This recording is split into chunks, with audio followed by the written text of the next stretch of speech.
ಅವ್ರು ಏನಂತಂದ್ರು, ಮತ್ತೆ ನಿಮ್ಮ ತಾಯಿ ಮತ್ತೆ ಸೈನ್ ಬೇಕು ಅಂದ್ರೆ ನಮ್ಮ ಅಮ್ಮಂಗೆ ಹುಷಾರಿಲ್ಲದ ಕಾರಣ ನಾವು ನಮ್ಮ ಅಮ್ಮನ ಹಾಸನಲ್ಲಿ ಕರ್ಕೊಂಡೋಗಿದ್ವಿ.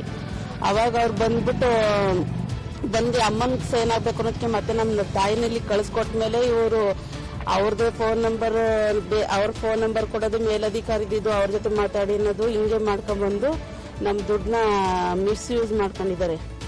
ಹಂಗಾಗಿ ನಾವು ಅವತ್ತು ಶುಕ್ರವಾರ ದಿನ ಮೇಲಧಿಕಾರಿ ಬಂದಿದ್ರು ನಾಗಮಂಗಲದಿಂದ, ಅವ್ರಿಗೆ ಅರ್ಜಿನೂ ಕೊಟ್ವಿ, ಹಿಂಗಾಗೈತೆ ಅಂತ ಕಂಪ್ಲೇಂಟ್ ವರ್ಕ್ ಕೊಟ್ಟಾಗ ನೋಡ್ತೀವಿ ಅಂತ ಹೇಳಿ ಅವ್ರು ಇದುವರೆಗೂ ಯಾವುದೇ ಆಕ್ಷನ್ ತಗೊಂಡಿಲ್ಲ.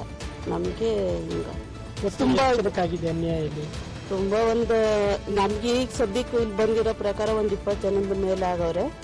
ಇನ್ನೂ ಎಷ್ಟು ಜನ ಇದ್ದಾರೆ ಅಂತ ನಮಗಷ್ಟು ಗೊತ್ತಿಲ್ಲ. ಒಟ್ಟು ಈಗಿರೋರ್ಗೆ ಎಲ್ಲರಿಗೂ ಮೋಸ ಆಗಿರೋದ್ರಿಂದ ನಮ್ಮ 4 ಲಕ್ಷ, ಇನ್ನೊಬ್ರದ್ದು 1.5 ಲಕ್ಷ, ಕೆಲವ್ರದ್ದು 50,000 40,000 ಹಿಂಗೆ ತುಂಬ ಆಗಿರೋದ್ರಿಂದ ಎಲ್ಲರಿಗೂ ಇದನ್ನು ಮೇಲಧಿಕಾರಿಗಳಿಗೆ ಆದಷ್ಟು ಬೇಗ ಹೇಳ್ಬಿಟ್ಟು ನಮಗೆ ನ್ಯಾಯ ಒದಗಿಸ್ಕೊಡ್ಬೇಕು ಅಂತ ಕೇಳ್ಕೊತೀವಿ.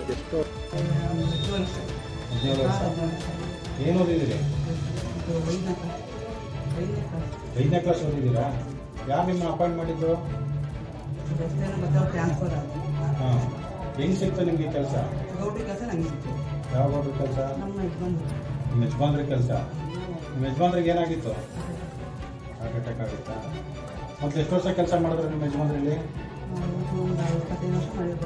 ಹಾಂ, ನೀವು ಕೆಲಸ ಮಾಡ್ತಿದ್ರ ಇಲ್ಲಿ? ನಿಮ್ಮ ನೇಮಕ ಮಾಡೋದ್ರಲ್ಲಿ ಯಾರು ಕೆಲಸ ಮಾಡ್ತಿದ್ರಿ ಇಲ್ಲಿ? ನೀವೇ? ನಿಮ್ಮ ಮಗ ಎಷ್ಟು ವರ್ಷದಿಂದ ಕೆಲಸ ಮಾಡ್ತಾ ಇದ್ರಿ?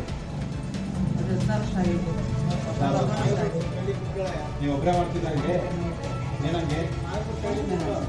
ಪೋಸ್ಟ್ ಮ್ಯಾನ್ ಆಗಿ.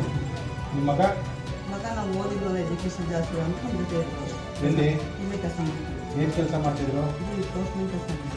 ಯಾರು ನೇಮಕ ಮಾಡಿದ್ದು ಅವ್ರನ್ನ? ನಾನು ಕಳಿಸಿದ್ರು. ಹಾಂ ಹಾಂ